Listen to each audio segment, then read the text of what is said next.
Hey everyone, welcome. This is Jason Clemmons, Doctor of Chiropractic at the Rock Health and Wellness Center, and this is Life with Jason Clemmons, DC.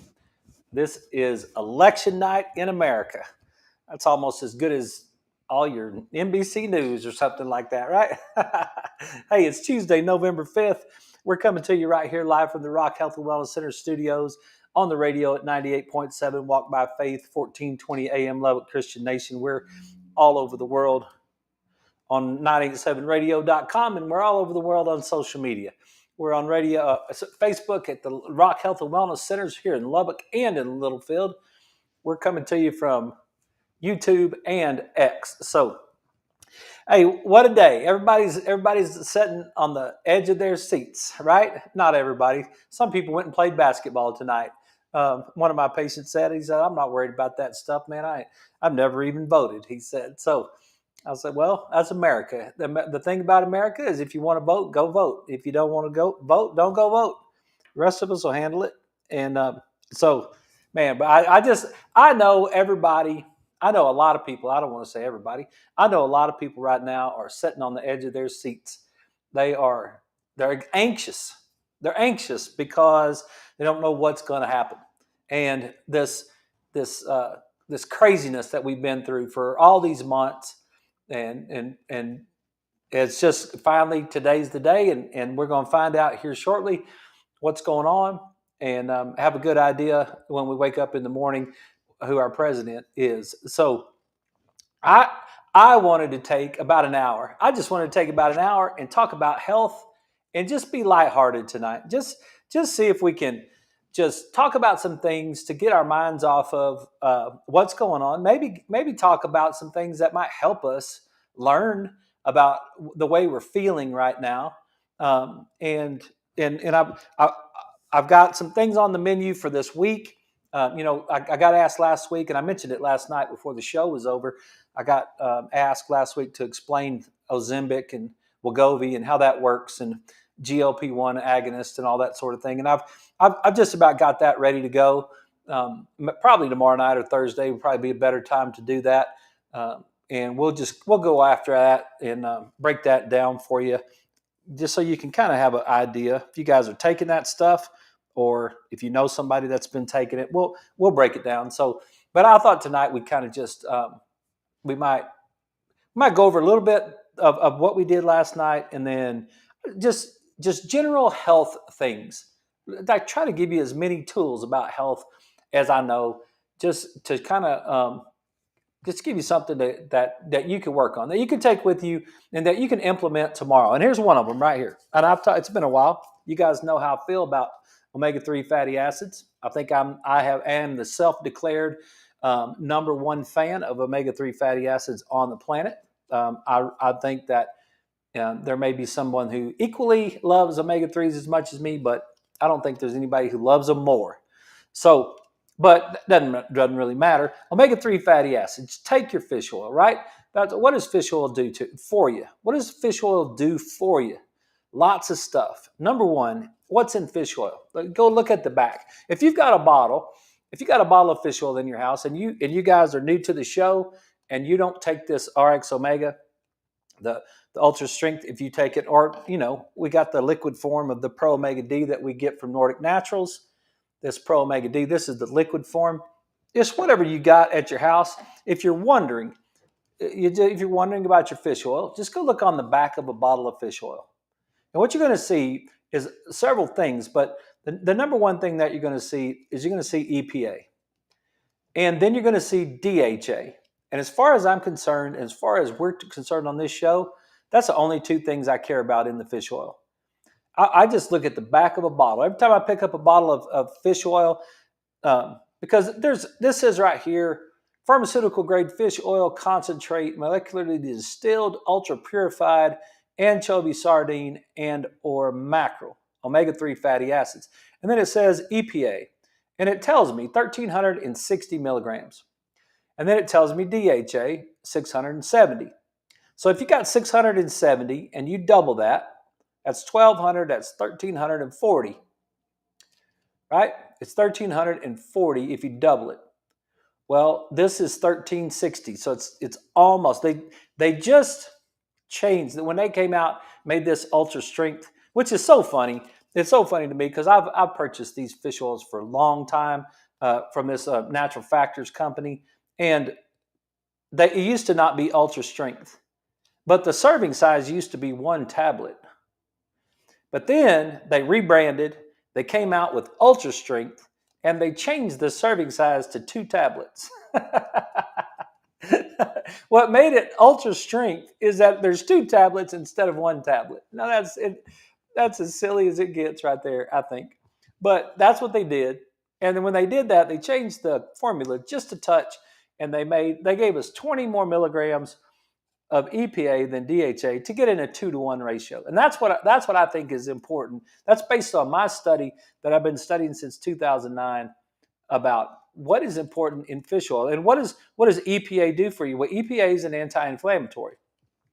EPA helps block arachidonic acid, and so that you don't create what's called a prostaglandin and create inflammation in your body. And so EPA is vitally important. The second thing is DHA. DHA helps all kinds of stuff. It's one of the things that helps in serotonin. It helps with your brain. It helps in brain synapses. It helps in brain development. It helps in children's brain development. DHA is just really important when it comes to the nervous system. And, you can go back and study the entire planet for the history of the planet, and you could look and see at all this stuff, and you can see where the majority of people on Earth live next to the ocean. The majority of people on Earth live next to the ocean. And before cars were invented, then almost all the people on Earth live next to the ocean or some sort of river. And why is that? Because that's where the fish were.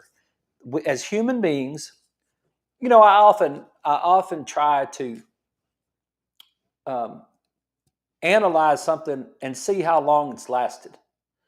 Like, how much time has this idea been passed down from generation to generation to generation? And is there something that like held up over time? And one of the things is fish.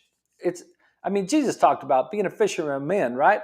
Like, before Jesus, the Nile, get it back to Egypt and study the history of how that thing worked. They had waterways running right through the middle of those pyramids and everything, right? They had to have water. They had to have water. They had to have fish. And they did, and it helped us survive for a very long time. The Norwegians came up with this. The Scandinavians came up with this idea that people that ate fish, especially cod livers in the wintertime, stayed the healthiest, and that's where you get your vitamin D. That's super important. And right now we're in November. It's November 5th. If you're not taking your vitamin D, you're missing out. It's really important right now to be taking your vitamin D. So fish oil and vitamin D. This even has, I don't even know if this has some in it. No, this is straight up fish oil. This is Pro Omega D, and it does have some vitamin D in it. This is 1,950 milligrams in the liquid version, 975 milligrams with DHA. So you add all that together, this is 2125, I think. No, it's 2925. It's almost 3,000 milligrams, and that's what we're looking for. So in your fish oil, that's something that you could take. Is just make sure you're getting close to 3,000 milligrams. You're getting 1,000 milligrams of DHA, 2,000 milligrams of EPA, and just don't forget about it, right? It's super important. And vitamin D, if you're not a vitamin D taker, and of course, the first thing to do is learn your levels. Know what your vitamin D levels are. Know what your omega-6 3 levels are. And that will help you keep yourself healthy. But if you're going to take vitamin D, right now, 5,000 to 10,000 IUs of vitamin D, unless you're dealing with some sort of health concern that you need to talk to your doctor about, don't be afraid of that number. That's very common. I've got, I don't know, lots of people in my practice who are at that level in their vitamin D. So This is a good time for it. It's very important for your immune system. It's very important for your nervous system. Vitamin D is vital for the way that we function. So those two things are super good. I had some B vitamins up here. B vitamins are great. We use Cataplex B Core is one of the things we use in the office to get some B vitamins. A lot of times if people are running low on energy, they'll go get a B12 shot and they'll feel better. If you just keep your B vitamins going throughout the year, you'll be good too. So that's a little bit on supplements. Those are two of the big ones. There's a few more. Magnesium is also very important. Magnesium. If I had to, I don't want to ever narrow it down because I don't know. I think I counted. I think I've got 8 or 9 supplements that I take on a daily basis, and but the big ones, the big ones. If you were just going to try to narrow it down, I'd take vitamin D, fish oil, and magnesium. That would probably be my 3 biggest, most important ones to take. So just present that for your consideration. You can deal with it however you'd like to. I had a conversation about energy today that I thought was really interesting. I thought I'd share this with you guys. One of my patients has just gotten done with having surgery. She had a hysterectomy, actually. And she was talking to me about the lack of energy that she had. And I said, she said, I didn't really realize it until I went out to exercise. And when I went out to exercise, I just hit this wall and I just ran out of energy. And I said, that is very true. That's very common. And I learned that my sister-in-law back in 2004, she was driving from Lubbock to Roswell and got in an accident. An older person must have had a medical event or something like that, or fell asleep, one or the other, and came across the road, hit a semi truck, kind of spun around and slammed into the front of her car. And it was almost, it was very, very tragic. Kind of, I think the older couple died in the crash. The Lori's car was smashed up, and she was banged up really bad.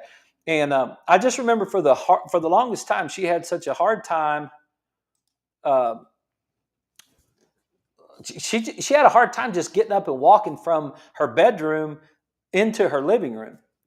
Like she didn't even have. That was almost the total amount of energy that she had.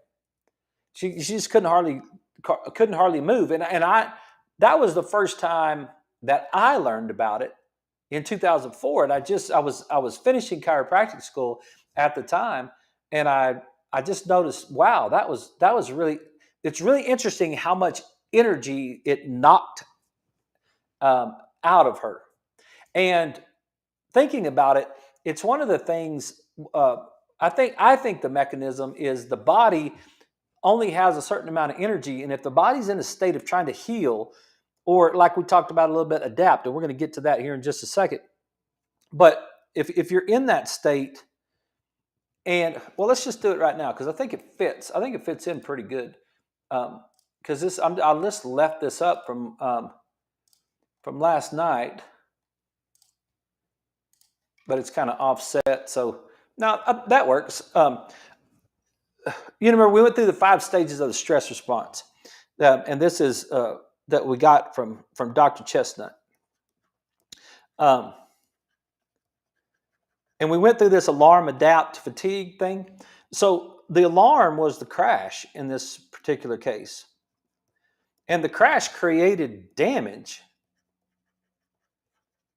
So in this particular case, it smashed up the whole front of her car. It sent some sort of bolt through the dash, through her kneecap. Like ripped her knee all up, gave her all kinds of whiplash type situations. I don't know if there was broken bones. I think ribs were broken or something. It was very, very traumatic. This crash was. And so, that was the alarm. The body had to deal with it. Well, so the body was trying to adapt, and it was difficult. It was difficult to rebuild all that stuff. She had that. If you think about what a scar is, that's what I was thinking about today. I was thinking about what a scar is, and if you're rebuilding scar tissue, If you're creating scar tissue and you're actually building a scar to cover up a cut, you would think from a energy standpoint that might be um, a challenging thing for the body to do. That would be pretty hard to. I mean, I can't do it. Like I don't know. I don't know if you could do it, but I don't know how to do that. I don't know how to sew up. Like just I'll just sew up skin, right? I just got a cut, and I'll think I'll just sew it up. No, that's innate intelligence. That's innate intelligence. It knows how to do it somehow. I don't know how, but it knows how to do it, and it'll do that. Well, in the process of doing that, it takes up energy, and I think that creates fatigue. And that's kind of the how it fits on our little alarm, adapt, fatigue, sick, and death thing that we were talking about last night. That is one of the things that it creates fatigue. So today I was having a conversation with my lady, and she was talking about trying to go back out and exercise. And she said, I'm just now, I think it was 4 months. Um, she's just now getting her energy back. She said, I was so surprised how after 6 weeks or something like that, I couldn't do anything. And then I started back exercising, and all of a sudden I just ran out of energy. I couldn't do what I used to do.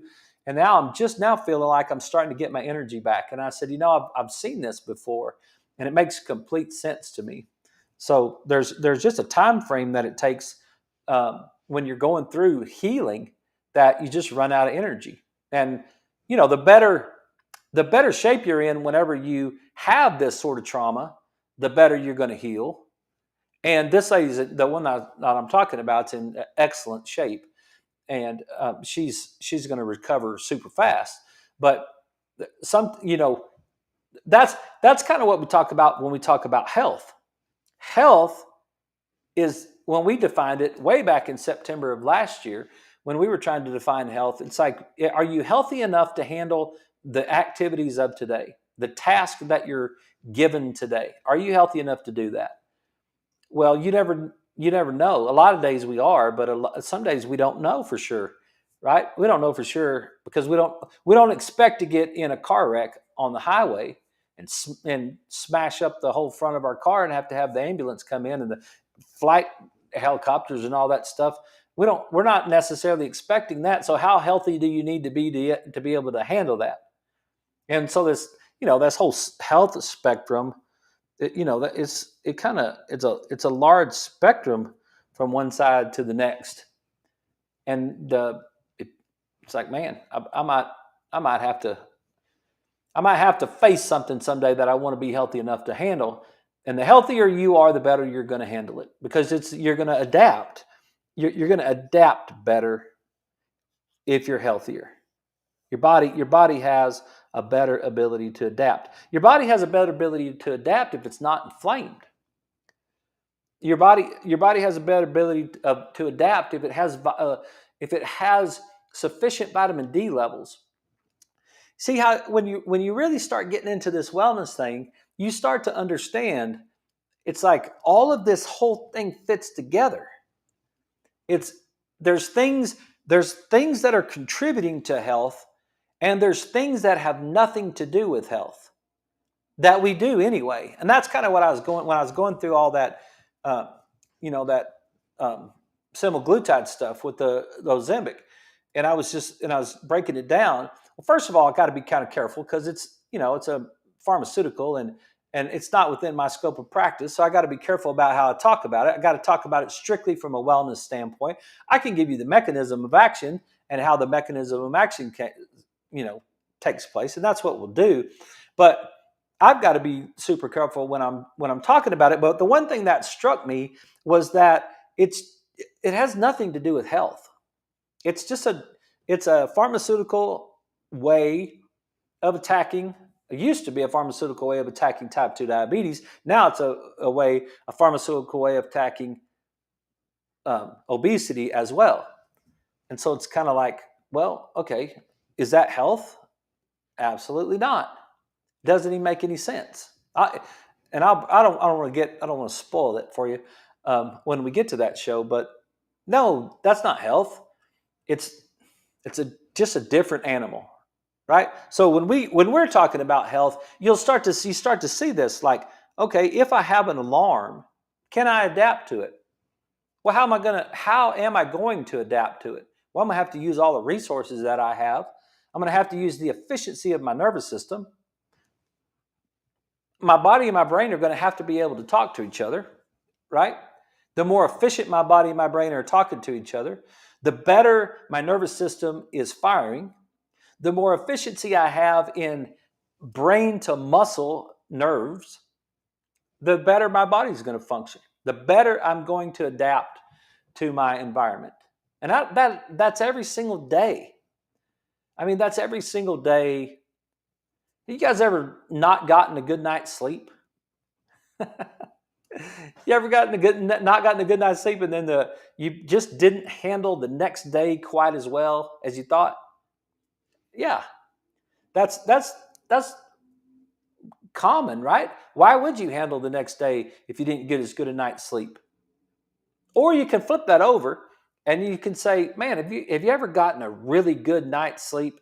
And then how well did you handle the next day? You handled it better, right? You handled it better because you had a better ability to adapt to any alarm that you might have been faced with.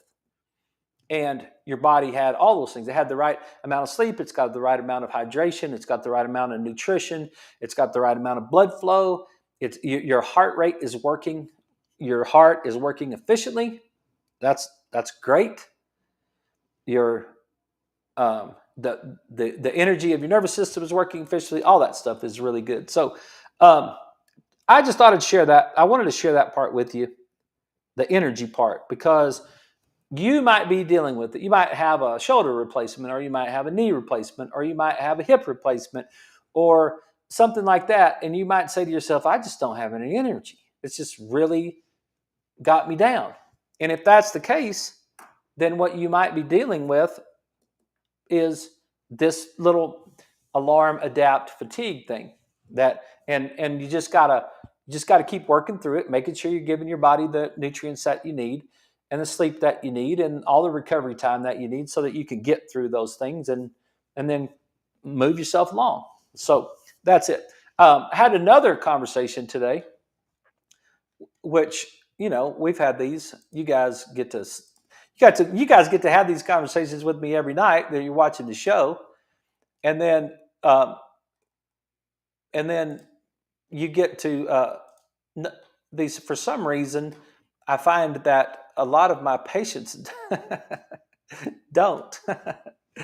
They don't watch my show apparently. So I know you guys do. A homunculus. That homunculus right here. This homunculus is. Uh, I was talking about it today, and we were talking about right side and left side brain stuff, and we were talking about um, the dominant side, and she was like, "Well, is the dominant side? Is it if you're left-handed? Does that mean that your right brain is dominant, and if you're right-handed, your left brain is dominant?" No, that's not what it means at all. That's old thinking. You may see it in a textbook. It's not really new science. It's not really new philosophy. But we got into this homunculus, and I thought I would share it with you again, just because we're having a lighthearted, nice, chill, calm evening before you guys have to go see who becomes president, right? And you might be getting anxious about that, but we'll talk about homunculus first, then we'll talk about anxiety. Let me write it down so I don't forget it. Okay, so there's an area of your brain that controls motor activity. There's a couple areas of your brain that control motor activity, but you have what's considered your motor cortex. And then you also have a place right next to it that's considered your sensory cortex, the area of your brain that detects the sensations that you're feeling. So you have a sensory and motor area of your brain. Makes sense, right? Because your brain's kind of broken down into compartments. It's broken down into different areas that have certain responsibilities or duties, and it all communicates with itself. It's such a masterful symphony. It really, it's just your brain is just I just imagine it just being the most amazing, majestic symphony. It's just like you watch Fourth of July fireworks show, and at the very end, it's just like all those fireworks are working together. That's what I imagine what happens in the brain all the time, over and over, trillions of times a day. Just this whole symphony of it's really understandable. It's not understandable. It's so depth. There's so much depth of brain function that it's really beyond our capacity to understand. It's just so deep. Nobody really understands all the functions of the brain. People have been studying it, and there's way more, people that know way more about it than I do. And I try to study it some. But this in the motor and sensory cortex, if you counted the number of neurons in the motor and sensory cortex, and then you were to build yourself a little human being, what you would do is you would find that little human being looks a lot like this. It looks like this little guy right here. And we got to take a break. So, you guys on the radio, stick with us. We're going to take a break here for a second, and then we're going to be back. I want to talk a little bit more about cervical curves on the other side too. And so you guys stick around with us.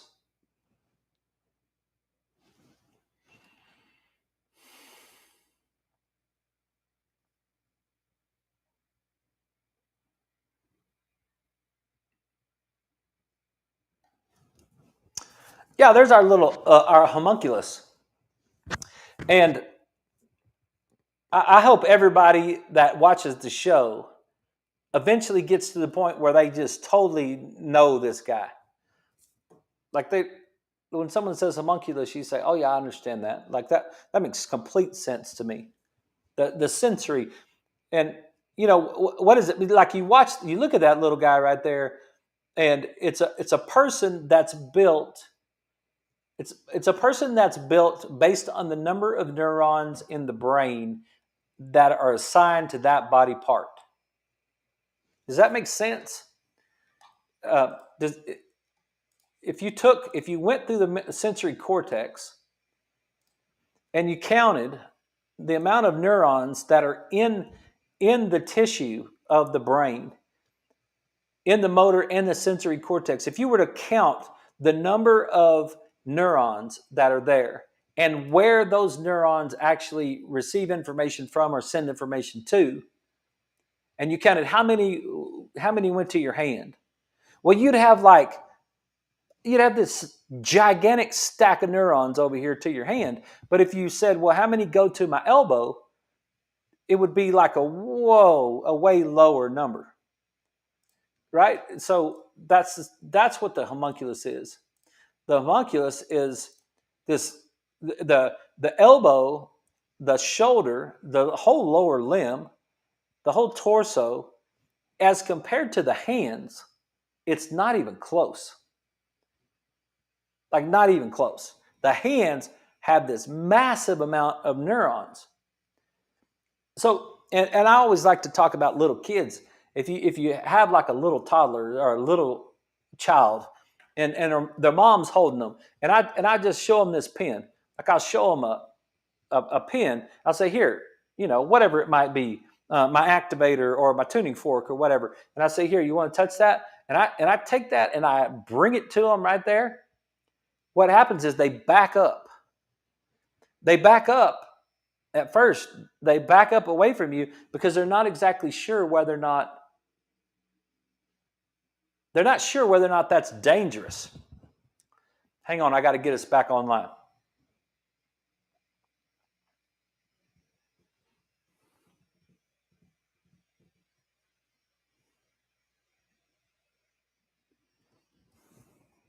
Okay, everybody, we're back. This is Life with Jason Clemmons, DC.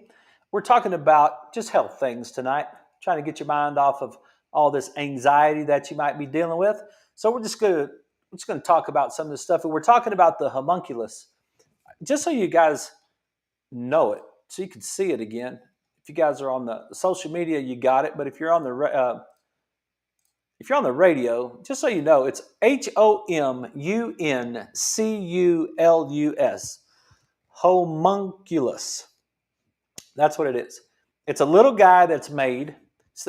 It's a mapping of the human body on the brain. That's what it is. And we build this little guy. And this little guy has really big hands. And then this little guy has really big lips and tongue. And that's what you would be too. It's not just the little guy. That's what you actually would look like if we were to do the same thing in your brain. So I was telling the people on the social media that, like, if you have a pen or something and someone's holding a little bitty child, very young child, and you just reach out to them really quickly and you push that pen at them, they're gonna like back up at first because they don't know for sure if it's dangerous. And then once they back up, then they're gonna reach with their hand, and a lot of times they'll reach with their right hand. They'll reach out with their right hand and grab that pen because their right hand is being controlled by their left brain, and their left brain is now interested in knowing what that is. It wants to know, what is that? What good is it for me? And what will the little kid do to it? They'll take it and put it right in their mouth. Right? That's the first thing they want to do. If you hand them, like a little baby, 4 or 5 months old, first thing you hand them something, they'll want to grab it and they'll want to take it right to their mouth. Why would they do that? What is it about a kid that, isn't it super cool when you finally see this little dude and you figure this out? Like, it's like, why is that baby always putting everything in their mouth? And then the parents that don't have any idea why that's happening, the parents just start get onto the baby. Don't put that in your mouth. Don't do that. And what the parents are really saying is, and that's right. Yeah, I mean,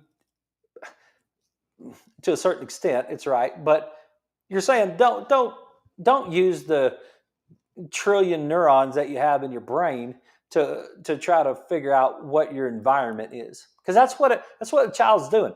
They're like, what is this thing? And they put it right in their mouth. They want to chew on it. And when they chew on it, it sends information into their sensory cortex and into their brain so that they can start to understand their world. Because they don't understand their world. They don't really understand how their world works. So they use their hands. So we use our hands to understand our world. It's one of the coolest things for me in the chiropractic profession. Chiropractic, discovered in 1895 by D.D. Palmer in Davenport, Iowa, was named by Samuel Weed, was a pastor at a church that D.D. went to. He's the one that came up with chiropractic. And what does chiro mean? It means hands. It's the practice done by hand. So when a patient, they ask me, Doc, what do you feel? When you put your hands on my neck and you're going to adjust me, what do you feel? And I'm like, do you understand? They don't really understand the impossibility of the answer to that question. Like, I've got the most neurons in my entire brain are dedicated to my hands. And this 20 years, it's 20 years for me with these hands of adjusting patients. It's like, I can't tell you everything that I feel. I just feel it. I know I've felt enough necks now to know what's kind of right and what's kind of wrong and what I want to move and what I don't want to move. And I just move it. And it's innate. It's just, I don't know. You can't really explain it. Same thing. I was watching those guys play last night. I was watching Patrick Mahomes and Baker Mayfield play football against each other last night, and both of those guys are just super competitive guys, and they've been using their hands to make a living throwing a football, which is not near as complicated as people make it out to be. I've told Leslie I'm just about ready to go back and play football again. It's just like, dude, throw it to the open guy. It's not that complicated. Find the one-on-one, throw it to the open guy with your hands. Use your hands, right? lots of nervous system activity in the hands and the lips. Hold hands with someone and give them a kiss. You hold hands with someone and give them a kiss, and you've just about maximized your entire nervous system activity right there. It's a big deal. It's a really big deal, those two things, when it comes to the way that your nervous system is functioning. So, enough of the homunculus. Hope you guys get it. I hope you get it, and I hope you understand it. And I hope you understand exactly how important it is and what's going on from a brain standpoint and with that, right? So those are big things as far as that goes. So here's one for you. I pulled this one up just so you could see it again. And this came from Dr. Chestnut. It goes along with that same thing we were talking about with the alarm, the alarm, adapt, fatigue, sick, and death.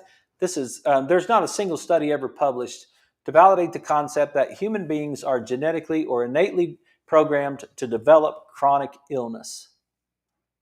You can't go to any library on any campus anywhere on the earth and find me an article that says that human beings are designed to create chronic disease. That doesn't exist. Chronic disease is a maladaptation. Pathology is what we call that. It's a pathology that's created that's completely incongruent with our genetic code. You don't have a heart disease. You don't have a heart disease genetics. You don't have a type 2 diabetes genetics. You don't have a cancer genetics. It's not how it works. It's all of those things are the chronic illness that we create, Parkinson's and Alzheimer's and all that stuff. You've got a few things in Alzheimer's, the ApoE4 alleles that you can have, especially if you have two of them, it increases. But it's all available research indicates that humans are innately genetically programmed for homeostasis and health. Your innate genetic programming is for health. You put it in the right environment, you get health.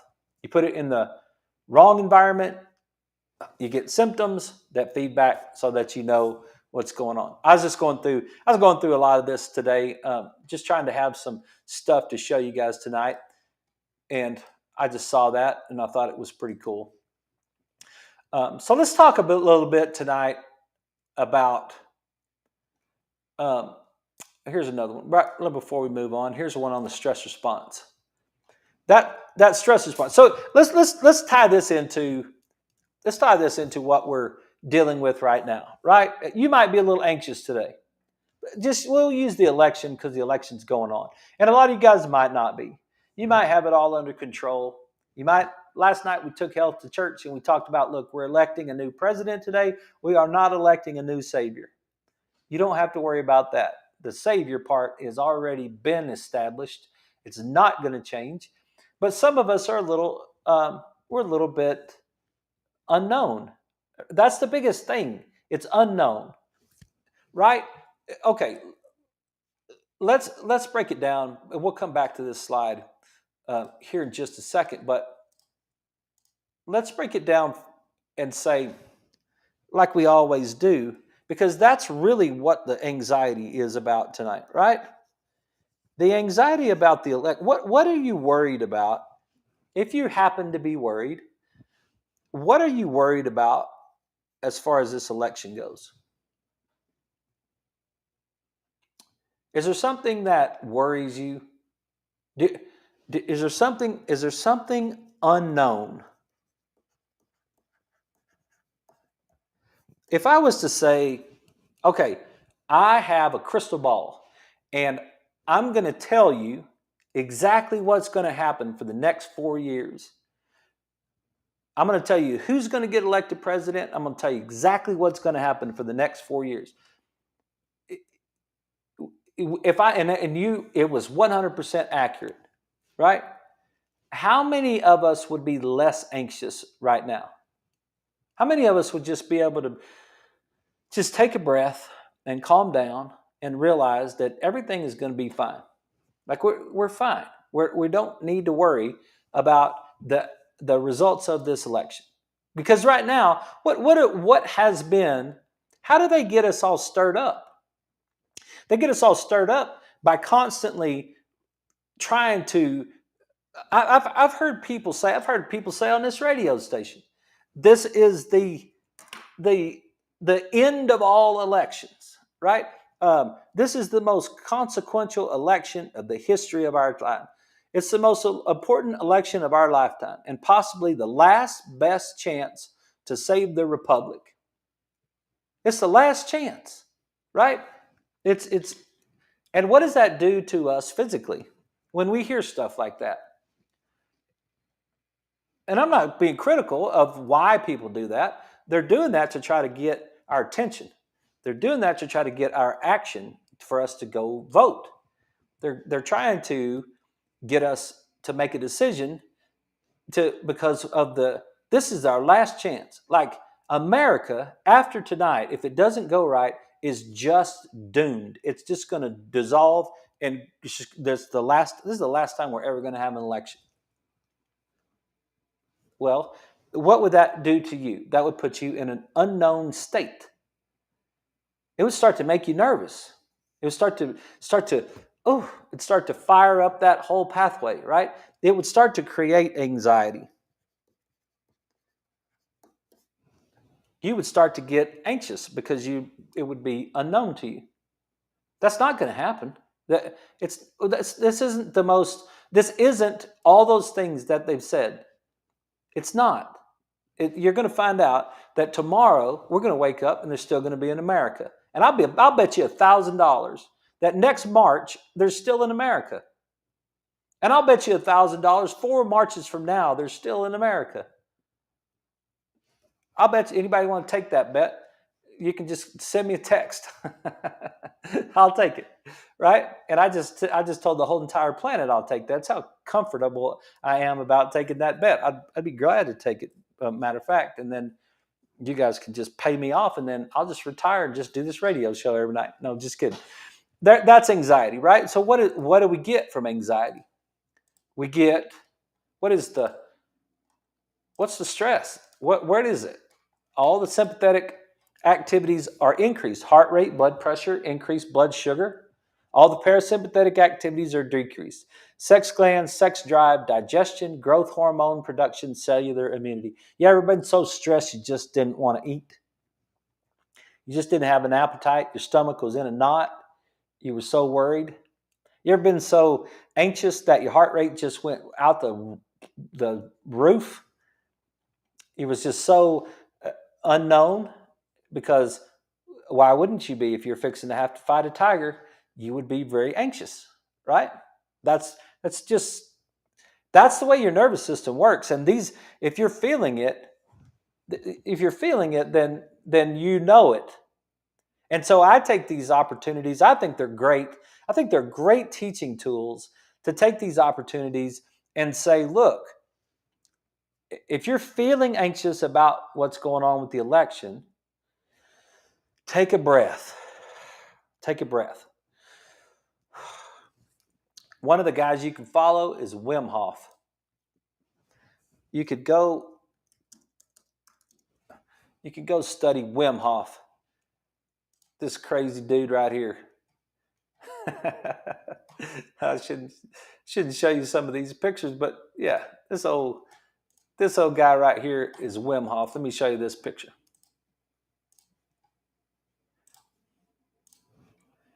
There it is right there. First name is Wim. His last name is Hof. Wim Hof.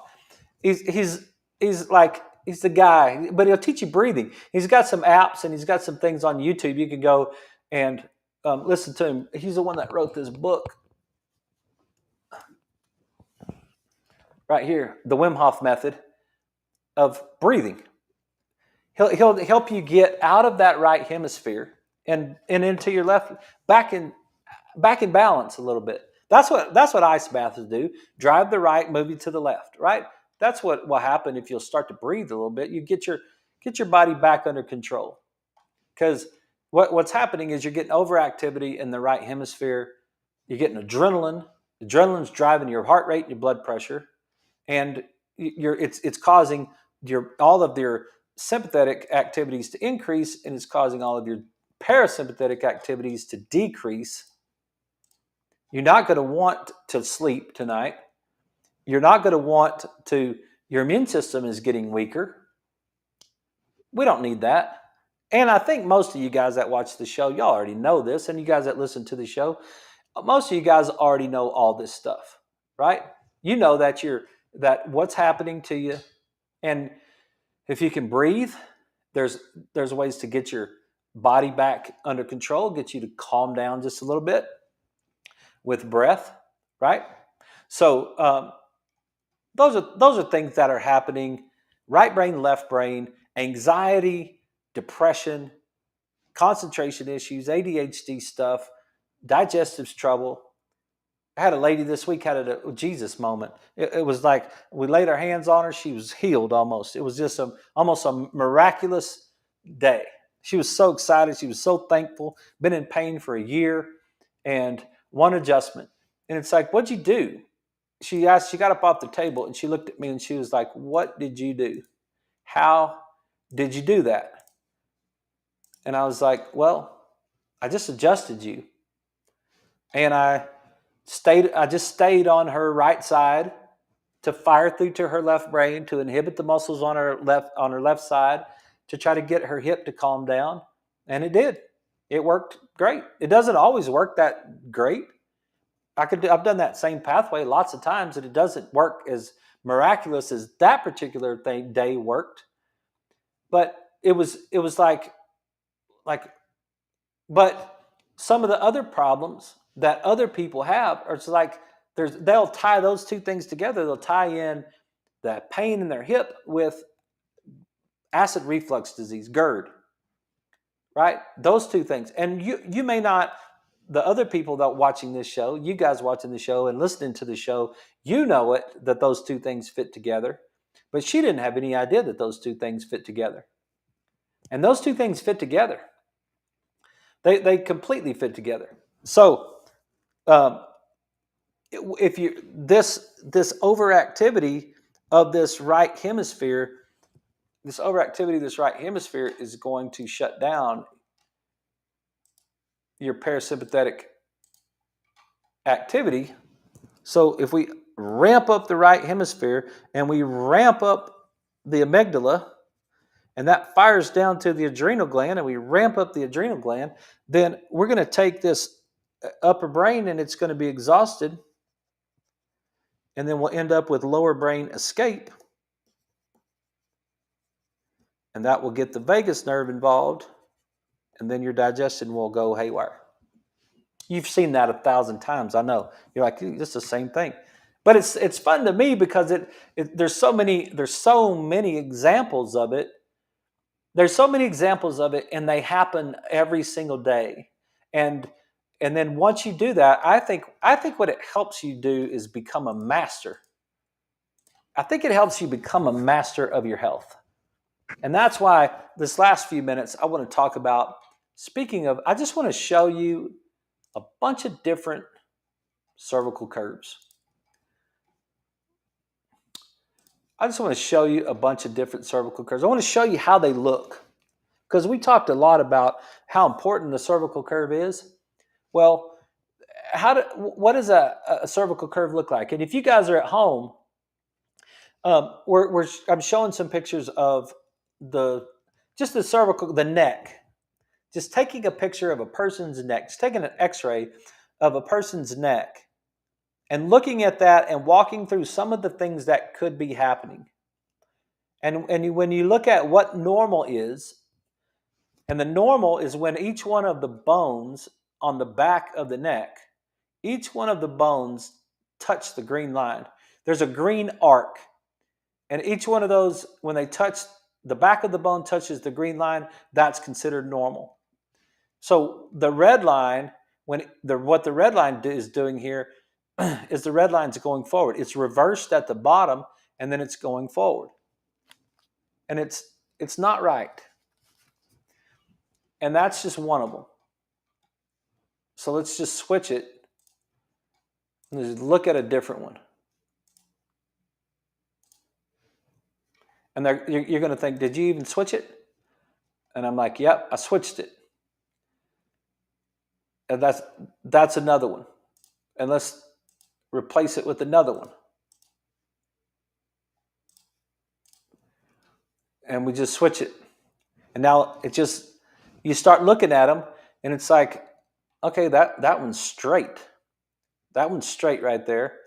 That cervical curve is straight. And it doesn't have any curve at all as compared to this other one. And it's just completely straight. Now the weight of the head is being compressed down into each disc. The disc is not made to have that much weight. Each one of these discs is not designed to have that much weight. And they will start to deform. The disc will deform. They'll become dry and brittle. They'll chip away. The space between the vertebrae will start to disappear. You'll get these changes in the end plate of the neck. That will start to disappear. But so you get the local part. You get the local aspect of it. But you also get the neurological aspect of it. And it changes the way that your brain fires. And when you change the cervical curve, it changes the way that your brain fires. And if you really need your brain to fire well, here's another one. You could look at that. Now we've got degeneration, got major levels of degeneration, major levels of degeneration, major levels of degeneration, and calcification of the anterior longitudinal ligament on the front, which causes this whole thing to just be locked in together. You just see them. When you see them one after the other, you become an expert in how they look. I think you become an expert on, you start to look at them and you're like, wait a minute, that does not look like that. A normal cervical curve and a wrong cervical curve. I wonder what this does to a person's brain. I wonder what it does to the way that they think all day long. I wonder what it does to the amount of energy. See, the amount of energy that fires into the hemisphere. If I always think about that deal at the circus or the fair, you know, where you take your sledgehammer and you just see if you can hit that, slam your sledgehammer down on that little pad or whatever and make that bell go all the way up and ding at the top. I don't know what that thing is called, but that, you guys know what I'm talking about. That thing where you bam, you hit it and there it goes up at the top. That's what I imagine in my own brain. That's what I imagine when I'm imagining how this whole thing works.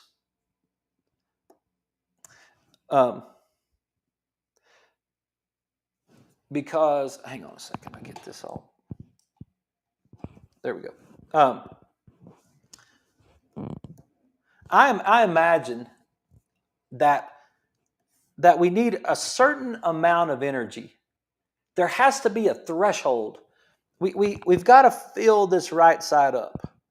We've got to fill this right side up with a certain amount of energy. We've got to reach threshold in order to make the information go to the left. If that's not happening, then we get all messed up. We get all messed up in so many ways. But we need a certain amount of power. There just has to be enough energy, and that's what we were talking about yesterday, where your brain kind of is in the darkness. We just got to get enough power to fire into the brain, to get the brain. It's like an alternator and a battery type of deal. Your spine would be your alternator, your brain would be your battery. Your alternator has to work in order for your battery to work. You got to it's got to send the energy through there. And if we have a cervical curve that is locked down and degenerative, you just start losing that power. You start losing that ability, because those joints are not moving properly. You just start losing that ability to fire that information up into the brain. And so what happens is the right hemisphere starts to lose its power, and then it keeps data for too long. It's not getting that data across. And then so if it keeps data for too long, it spends too much time looking for the worst case scenario. I promise anybody that's stressed out about what this election and what's going on tonight, if you'll just walk, if you'll go outside and walk up and down your sidewalk in front of your house, just go out there, or maybe in your backyard, whatever.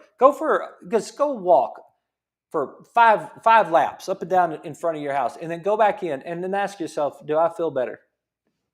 And you will. You'll feel better because you've given your right hemisphere enough of that information to get it over into the left, and you'll realize, hey, this is going to be all right. The left brain doesn't see any threat anyway. The left brain's like, hey, what are y'all worried about? It's all going to be okay. And that's what I would have to say from a health standpoint. That's what I would say as well. It's all going to be okay. I hope you guys have a great night. I look forward to tomorrow night's show. We'll see who the president is. You guys have a great night. Thanks for listening, and let me